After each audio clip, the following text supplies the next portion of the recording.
In 1971, I was looking for a job, but I couldn't find one. I looked inside out and upside down, downtown, uptown, all around town, I couldn't find one.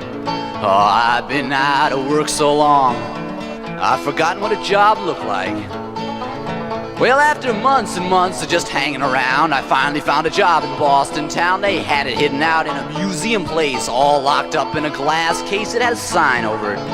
It said, "Do not touch.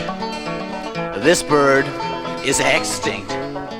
Now, I get up in the morning, I put on my robe, and I go out and buy the Boston Globe. I opened her up to the old want ads, see what kind of jobs they had. Had plenty of jobs for bioelectronic zoological technicians. 12 years experience necessary.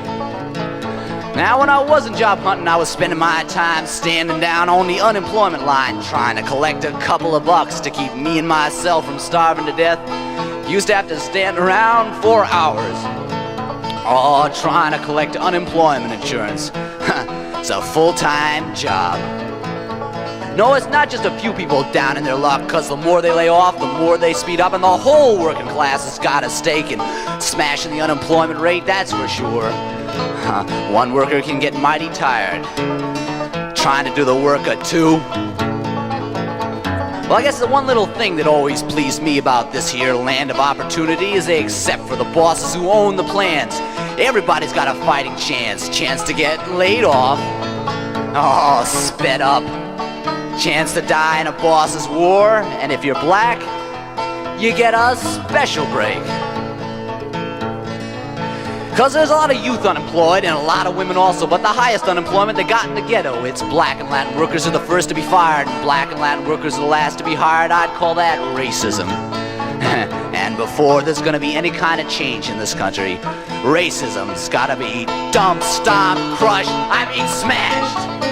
Well, now you might even call it the boss's tool, the way these rich divide and rule. They say blacks are lazy, this and that, afraid white workers will unite with black. When that happens, oh, there's gonna be a mighty big explosion in this country, and it'll blow the bosses sky high. Well, now, it might have been then, or it might have been later, that somebody sold me a challenge newspaper. It's a communist paper, and it costs a dime. Read it over a couple of times, it made sense.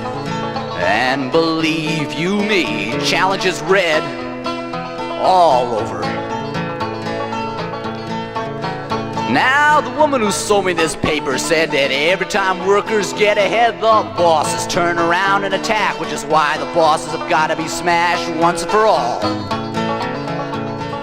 Goodbye, Richard Nixon, Francis Sargent, Ronald Reagan, Mayor Daley, lay off Lindsay, Henry Ford, David Rockefeller, George McGovern, Gene McCarthy, Victor Reuther, Leonid Brezhnev, Zhou Enlai. Hello, workers' power.